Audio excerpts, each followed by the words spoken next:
Sí, así. Yo creo que se me oye mejor así. Sí, cuando quieran. Bueno, pues buenos días. Gracias por acompañarnos a la rueda de prensa posterior al Consejo de Gobierno. En la reunión de esta mañana hemos autorizado nuevas medidas para incentivar el empleo, garantizar unos servicios sociales de calidad y apoyar la movilidad sostenible.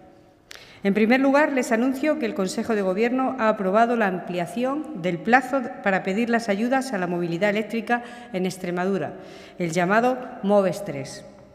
Se podrán presentar las solicitudes de ayudas hasta el 31 de diciembre de 2024 por la compra de coches eléctricos y para la instalación de puntos de recarga.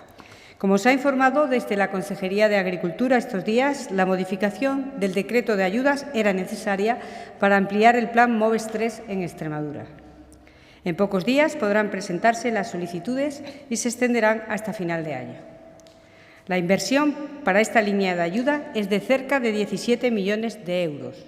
Las cuantías por la compra de un vehículo eléctrico varían según el modelo, el perfil de comprador o el uso al que vayan a ser destinados. Además, serán mayores si se hacen entrega de turismos antiguos de diésel o gasolina. Con respecto a los puntos de recarga, las ayudas dependen de las características de la instalación y de la utilidad en cada caso. Podrán cubrir el 80% de la inversión cuando se instalen en localidades de menos de 5.000 habitantes. Además, en los puntos de recarga de comunidades de propietarios se financiarán también la preinstalación eléctrica. En esta convocatoria se simplifica el procedimiento de gestión de solicitudes y se admite la posibilidad de adquirir vehículos en concesionarios fuera de Extremadura cuando el vehículo deseado no esté disponible en ningún punto de venta de la región.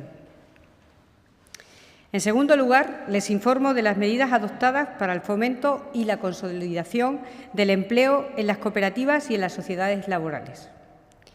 El Consejo de Gobierno ha aprobado ayudas de hasta 34.900 euros para la contratación de personas desempleadas y hasta 22.000 euros para la incorporación de socios trabajadores en estas entidades. Se crearán al menos 120 puestos de trabajo en alrededor de 70 cooperativas y sociedades laborales. Esta iniciativa contribuirá no solo a generar puestos de trabajo estables en el sector, sino también a aumentar el número de cooperativas y sociedades laborales, así como consolidar las actividades existentes. El presupuesto para estas ayudas es de 1.600.000 euros, que es casi un 20% más de la anterior convocatoria, que era 1.300.000. Además de ese aumento de presupuesto, el decreto contiene como novedad una tarifa cero para los socios de las entidades que quieran trabajar como autónomos. También contempla subvenciones para transformar contratos temporales en indefinidos y para el mantenimiento de los empleos durante 12 meses adicionales a los 24 iniciales obligatorios. Además, se establecen incentivos para los contratos que se realicen en municipios de menos de 5.000 habitantes, así como para las entidades que implanten un plan de igualdad. Creemos que la generación de empleo en Extremadura requiere planes formativos que atiendan a las demandas profesionales por parte de las empresas y con ese fin hemos autorizado la contratación de 36 acciones de capacitación en el Centro de Formación de Empleo de Don Benito. Más de 600 alumnos con dificultades para encontrar un trabajo adquirirán competencias en diferentes sectores profesionales y mejorarán así su inserción laboral. Los estudiantes podrán formarse en áreas como la administración, el comercio, la energía, la industria alimentaria, la agricultura, la informática, el transporte o los servicios socioculturales. Junto al acceso al empleo estable, el acceso a una vivienda digna es otra prioridad de la Junta de Extremadura. Para atender a la población más vulnerable, apostamos por la promoción de vivienda protegida. Queremos seguir aumentando el parque público, que actualmente es de 7.530 viviendas, con la creación de casi un centenar de nuevos inmuebles en 22 municipios. Pero, además de las nuevas construcciones, también es fundamental mantener las buenas condiciones de las viviendas de las que ya disponemos. Por eso, hemos autorizado la inversión de 1.600.000 euros para conservar y reparar posibles daños en edificios de viviendas sociales de la Junta.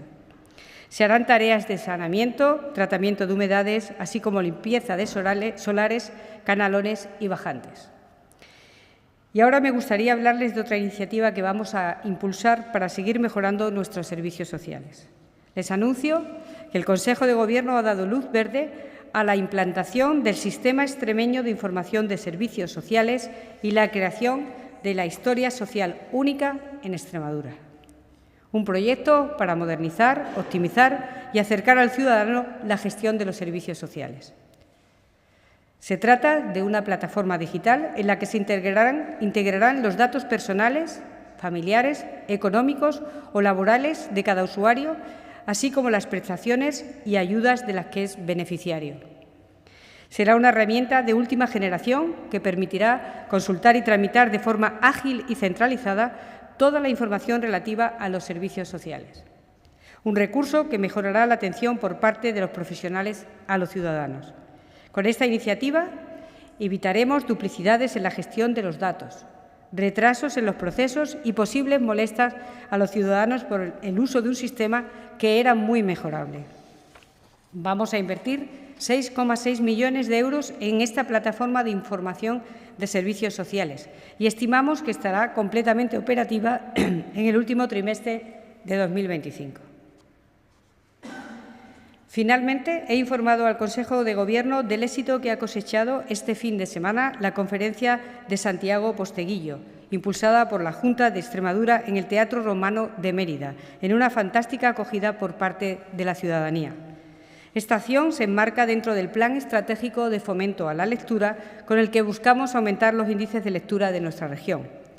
Una iniciativa respaldada ampliamente por los ciudadanos que acudieron masivamente a escuchar el relato de uno de los escritores de novela histórica de mayor reputación en este momento.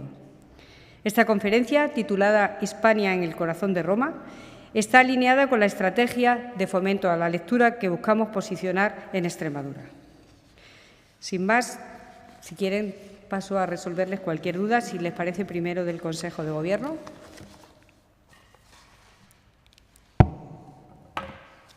Sí, hola, buenos días. Quería preguntarle un poquito por el plan MOVES 3, que estábamos pendientes. Creo que éramos una de las comunidades que más tiempo ha tardado en ponerlo en marcha.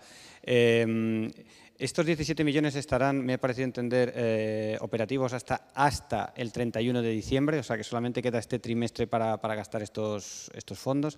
Ya veo que recoge algunos de los problemas que contaban los usuarios, de poder comprar vehículos que no estén aquí en Extremadura y demás, pero me gustaría también preguntar, de las convocatorias anteriores, ¿ya se han resuelto? ¿Quedan muchas por resolver? Porque también había como mucha incertidumbre a la hora de pagar, un poco cómo está la gente que estaba esperando lo suyo. Sí, le comento. Mire, lo único que se ha hecho es ampliar el plazo. Y se ha demorado porque nosotros hemos heredado un decreto, no una subvención. Los decretos llevan un trámite muy complicado y que requiere de mucho tiempo. Insisto que era un decreto que ya estaba y al que nos hemos tenido que adherir y con el que hemos tenido que trabajar. Prometimos que estaríamos en septiembre hablando de la ampliación y ya está aquí la ampliación. Y es lo único que ha variado. El resto de la información que les he ido comentando a lo largo de las distintas intervenciones, tanto la consejera como yo, ya se lo hemos comentado, pero le refresco. A lo largo del 2024 se han presentado 1.389 solicitudes. De ellas, 1.111 son ya favorables y están listas para ser abonadas.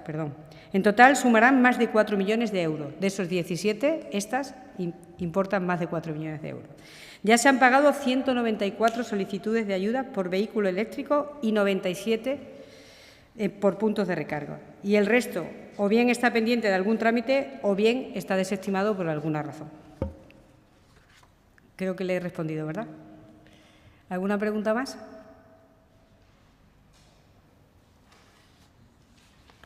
Pues, si me permite, también con respecto al Consejo de Gobierno, con el sistema de información, ¿es una herramienta que va a utilizar la Administración dentro de la Administración o el usuario ciudadano tiene que darse de alta? O sea, no, es una herramienta, es una plataforma de la Administración.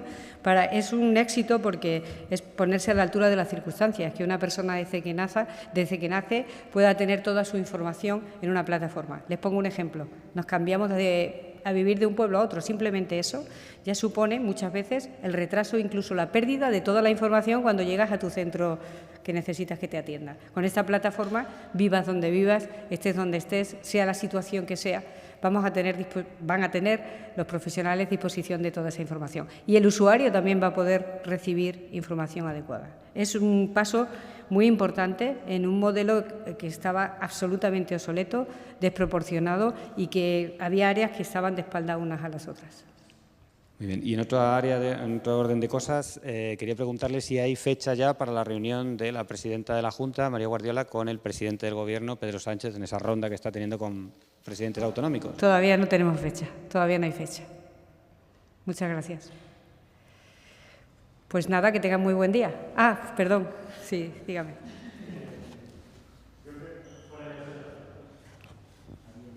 Ay, perdón. Para preguntarle sobre, fuera ya de los temas del Consejo de Gobierno, sobre la situación de la lengua azul, una vez que ya se ha confirmado el... Repite que no se oye nada. ¿Ahora sí? Sí, vale. Sobre la situación de la lengua azul, una vez confirmada el brote de Almorín, nos gustaría saber si la Junta se están recogiendo muestras de otras zonas, si, por ejemplo, en las zonas del Carrascalejo, la zona de Villanueva del Fresno, las muestras que se han recogido, si vuelven a ser del serotipo 1, que parece que es la que ha afectado al Almorín, o si son del serotipo 3, que entiendo que preocupa más porque parece que es más mortal. Entonces, ¿qué datos tiene hasta ahora la Junta de dónde hay brotes, si hay más allá del Almorín y qué serotipos son los que están afectando? Mire, le contesto, un solo foco. No hay nada más que un foco y no está confirmado. Se está trabajando, evidentemente, para prever que pueda haberlos en cualquier otro sitio. Están todas las zonas pendientes de la lengua azul. Sabemos lo importante que es, pero hasta el momento solamente hay un foco que no está confirmado. Las medidas que tomamos son preventivas, lógicamente, para que esto no llegue a ser mucho más grave de lo que en principio parece. Sí, perdón, y es que no le he preguntado sobre la vacunación. Algunas organizaciones agrarias hablaban de que podían estar listas esas vacunas. Nos decían del serotipo 3 a final de semana.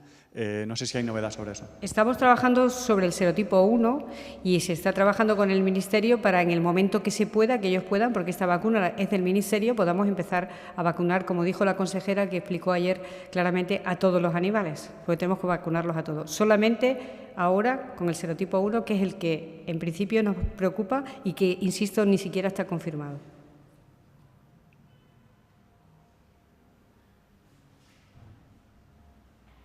¿Nada más? Pues muchas gracias. Que tengan buen día.